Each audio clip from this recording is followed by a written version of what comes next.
Hai semuanya, Assalamualaikum. Balik lagi di channelnya Lisa Wijaksono. Di video kali ini aku mau cerita sedikit apa suka duka aku menjadi seorang TKW Taiwan ya. Tapi sebelumnya jangan lupa subscribe dan like-nya. Jangan lupa tekan tombol loncengnya biar nggak ketinggalan video terbaru dari aku. Nah, teman-teman pasti pengen tahu apa suka duka aku menjadi TKW. Jadi kalau sukanya itu yang jelas itu kalau nerima biru-birunya ente atau duit. Nggak memungkiri ya, aku memang mata duitan, makanya aku sampai ke Taiwan. Maksudnya mata duitan itu apa? Kita hidup memang perlu duit, jadi makanya aku sampai ke Taiwan, aku nyari duit ya buat masa depan anak-anak. Jangan sampai anak-anakku nanti masa depannya itu suram, maksudnya biar dia bisa sekolah dan lain sebagainya ya. Nah, intinya sukanya itu kalau nerima gaji ya. Terus susahnya ini yang aku ini nggak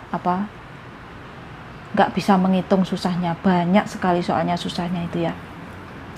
Yang nomor satu, aku itu kalau ngurusin majikan yang pikun ini yang susah, paling susah ini. Lebih susah daripada ngosek WC yang kotor gitu loh. Soalnya kalau orang pikun itu raja ngeyel ya. Raja ngeyel.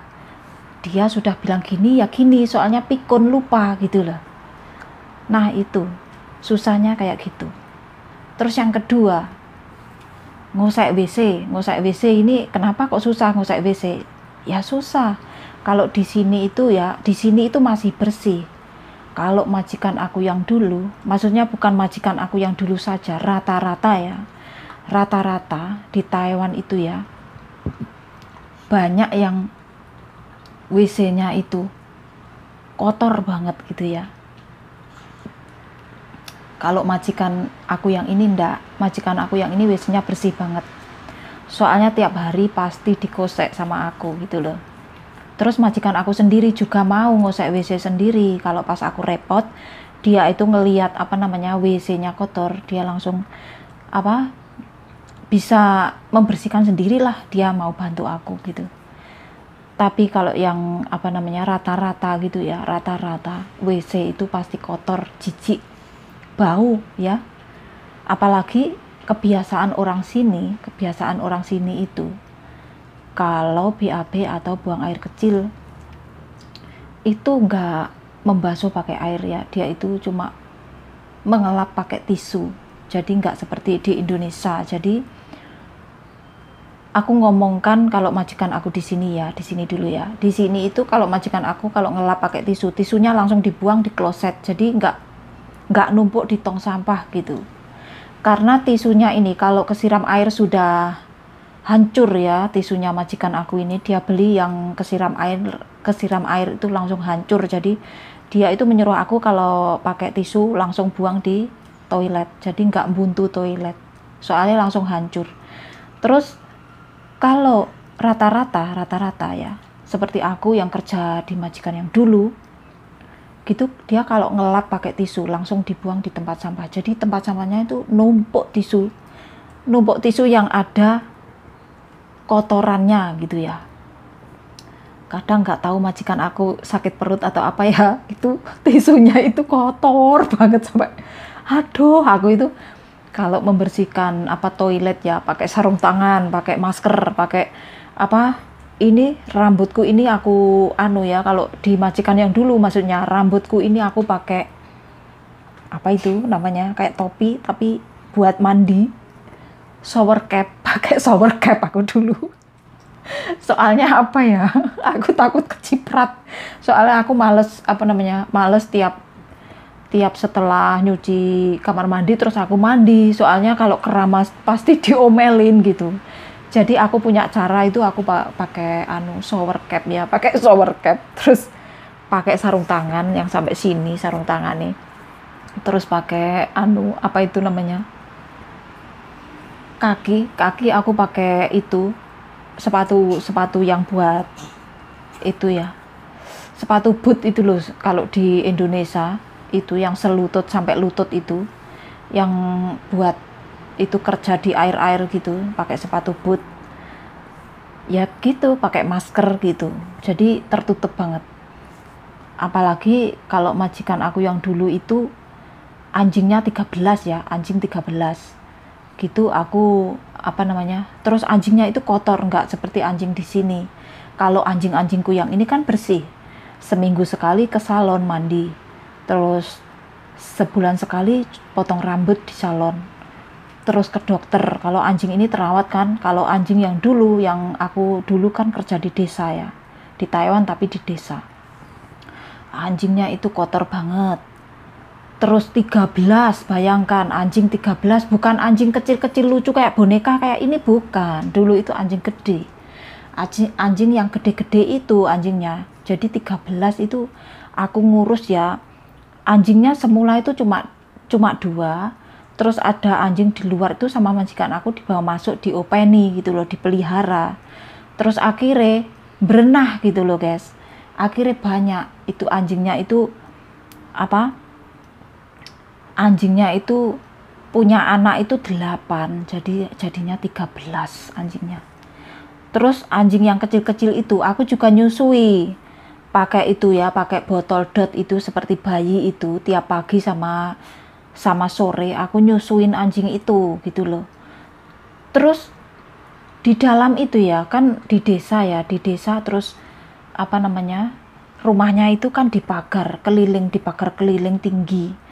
Jadi aku nggak bisa keluar, aku cuma di dalam. Terus itu kalau keluar ada pintu besar, itu pakai remote control. Kalau bukanya aja pakai remote control. Terus kalau aku dekat pintu sedikit saja sudah berbunyi, sudah alarmnya sudah berbunyi kayak ada pencuri gitu. Jadi aku harus 1 meter, nggak boleh dekat sama pagar pinggir rumah itu loh, pagar keliling rumah itu aku nggak boleh dekat.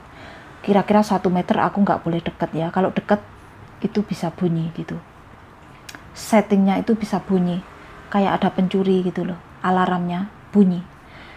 Jadi aku kalau bersih-bersih itu gang 1 meter itu nggak boleh deket-deket sama pagar gitu. Terus anjingnya ada di dalam semuanya, terus di dalam itu ndak ada tanah gitu, di dalam itu semuanya itu kayak cor gitu.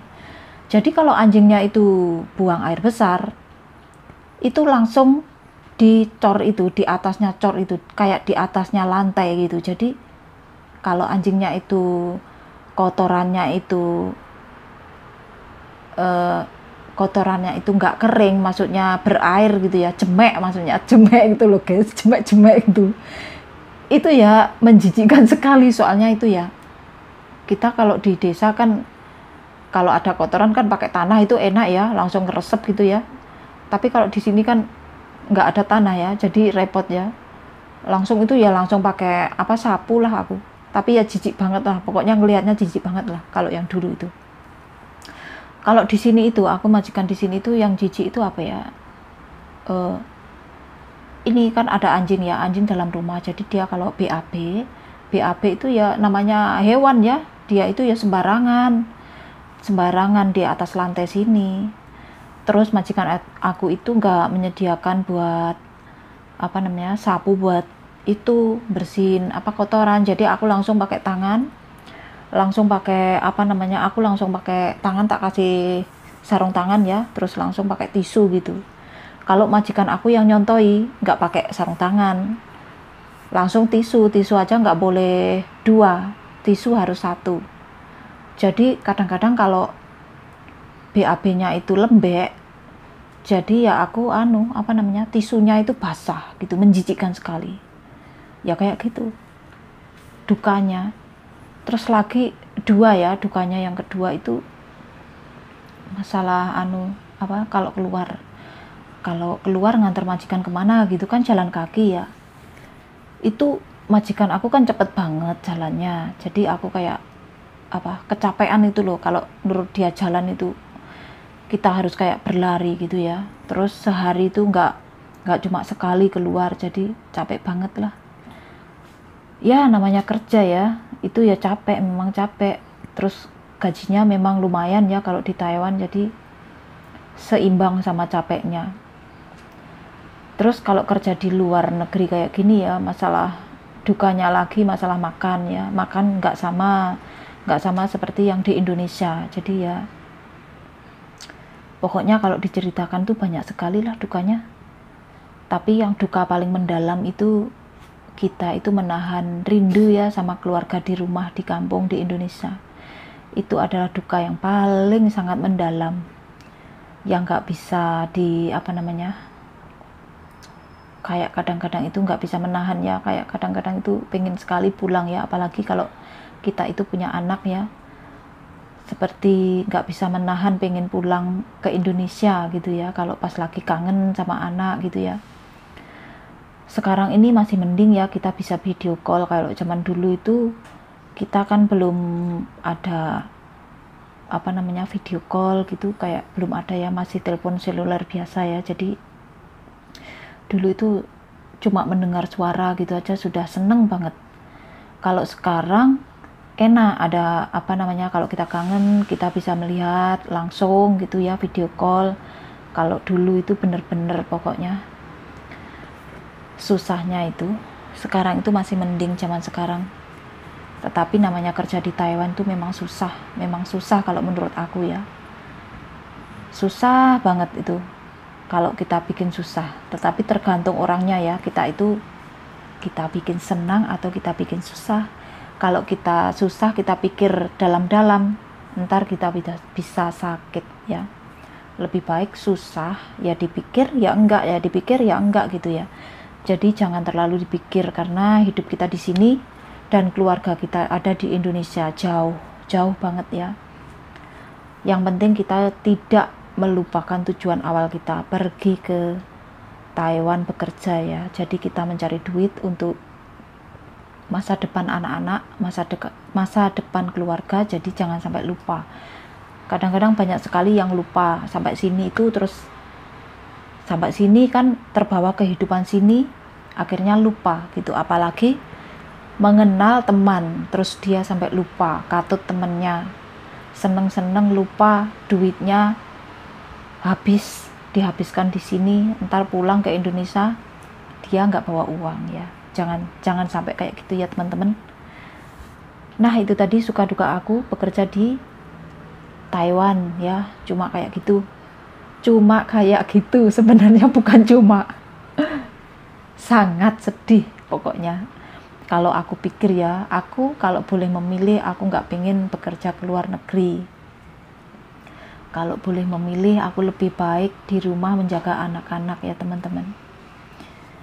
Sampai di sini dulu cerita dari aku. Jangan lupa like dan subscribe.